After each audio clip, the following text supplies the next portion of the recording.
Tilapia ভিজেছে একটা, 4টে মাছ ভিজে।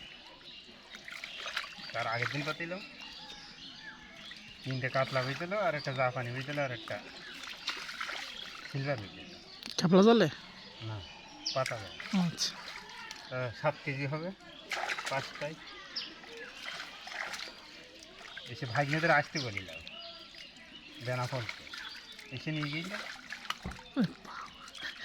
7-8 KG হবে 5টা মাছ।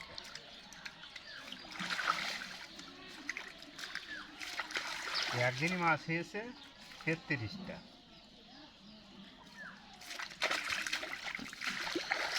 আজ মনে হবে। তাহলে তো বড় মাছ খুব তারি মাছ। জল হচ্ছে 5 আঙুল আর 7 আঙুল। মনে করো জাল এখান থেকে ওই যে ঘাট দেখা যাচ্ছে। ওয়ালাইকুম আসসালাম।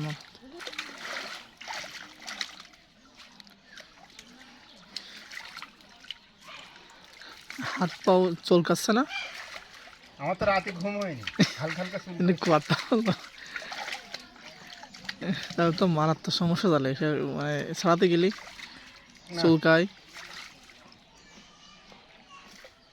দুবার ফির যাই আমি ওপারে, তাই ওই সেই কাদের মাছ দিতির মতো হবে। আমি দুর্নাম হওয়ার মতন, বদনাম হওয়ার মতন। হ্যাঁ,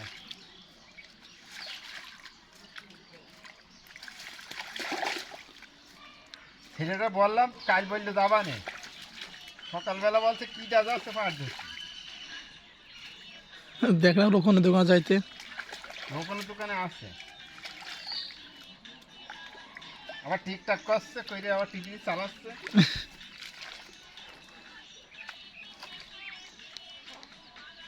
আমাদের মিজানের ছেলে মেম্বার বুঝলে, ভাঙারটা ছাতি মাথায় ধরে রেখেছে। ঠিকঠাক আর হুম, আর ছাতি ধরে রেখেছে। আবার বন্ধুর পাশে ছিল ছোটটা।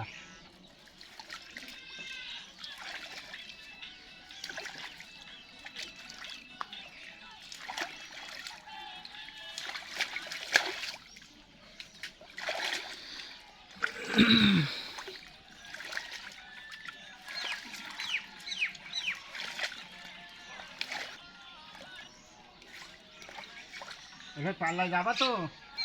না বাকি হয়ে যায়। বলছেন না গেলে জরিমানা করবো। পাটের ভিতরে অনেক চিকন পাট রয়েছে, করবে জরিমানা, চিকন ওই যে চিকন চিকনটা। পাটের ভিতরে ওগুলো আমারও পাট বই বিলি ছিল, চিকন হোক তো পাটের আরাম ছিল আলাদা হলো। আমার ওইটা পাটে খুব মান হয় ভালো।